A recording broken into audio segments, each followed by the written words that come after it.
atomique d'amour. Pauvre petit Lester. Hein? Il y avait les amis qui sont en train de manger, puis toi, tu avais flairé ça. Je comprends.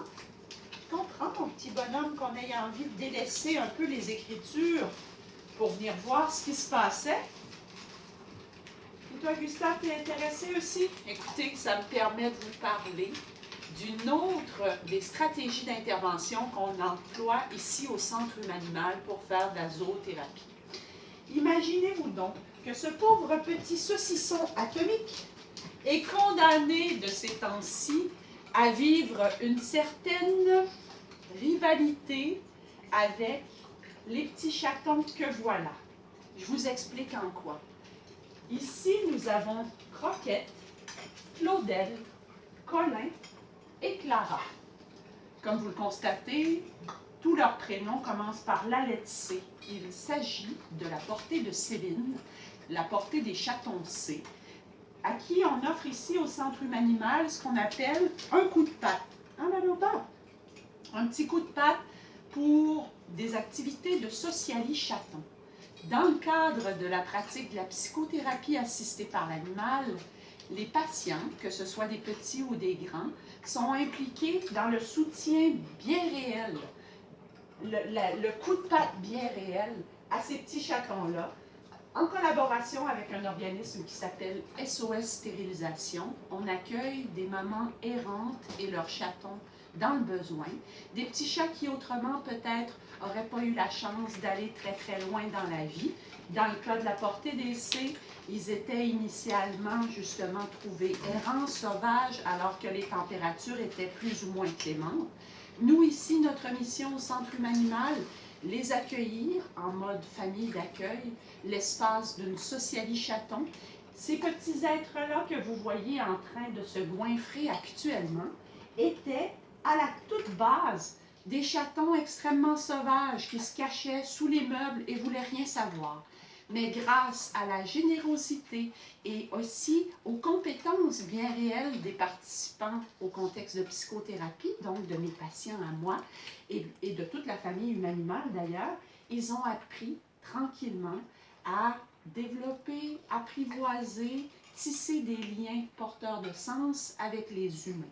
Et les humains, dans le bureau, ont appris eux aussi à se mettre au service de l'autre, ici des autres à quatre pattes, et d'y trouver évidemment une source de valorisation, un véritable sentiment d'utilité. Hein, on ne se raconte pas des accroires ici, pour vrai, c'est grâce à tous ces gens que les petits chatons qui étaient vraiment, vraiment farouches sont maintenant capables d'être en relation avec les humains.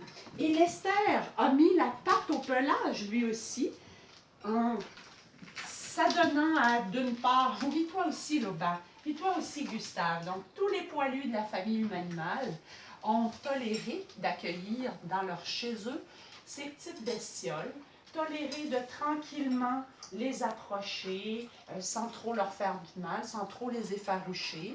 Et puis, de cette façon-là, les petits chatons sont non seulement maintenant sociabilisés aux humains, mais ils le sont aussi aux chiens, en format saucisson comme en format grand loup, et aux cochons, et d'ailleurs aussi aux tortues et aux poissons et alouettes.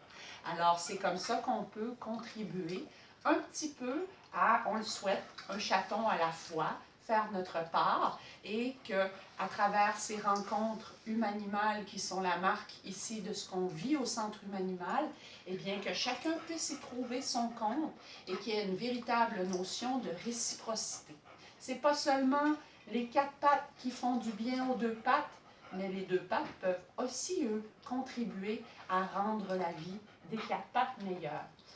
Nos petites bestioles que voilà, en mon Lester, eux seront rendus à l'étape très bientôt de retourner, ou plutôt de se rendre à l'organisme SOS Stérilisation pour vivre justement une stérilisation et ensuite tenter de trouver le match parfait pour vivre une belle relation, on le souhaite pour la vie, dans leur futur foyer. Oh! Vous voyez ici, ça revole de partout les minous, c'est fini. Oh! Bien Lilith! Lilith, la petite chatte pas espagnole, mais écaille de tortue que vous voyez là, faisait partie d'une des premières portées à qui on a donné un coup de patte. Et maintenant, elle montrait des attitudes assez impressionnantes dans le bureau de psychothérapie, justement. Et puis, comme elle semblait disposée et intéressée à venir en aide et se trouvait bien dans ce bureau, on a décidé de lui ouvrir les portes de notre foyer pour la vie. Et maintenant, Lilith, en plus de faire partie de l'équipe de partenaires en zoothérapie, fait aussi partie de ce programme de Sociali Chaton, vraiment, parce qu'elle agit à titre de marraine, de maman d'accueil. Imaginez-vous donc avec ces grands garçons, les 3 grands garçons et la petite fille, elle a véritablement agi en mode marraine, allant jusqu'à les toiletter, les laisser téter alors qu'elle est stérilisée et qu'elle n'a pas de lait, mais les laisser téter des petites tétées de réassurance, etc. Elle a vraiment contribué aussi à leur apprendre la régulation affective.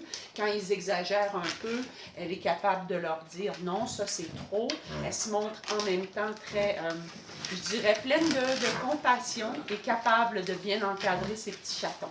Bref, voilà une petite tranche. Qui a cru que notre Lester, en sortant du texte, allait nous faire parler de tout ça?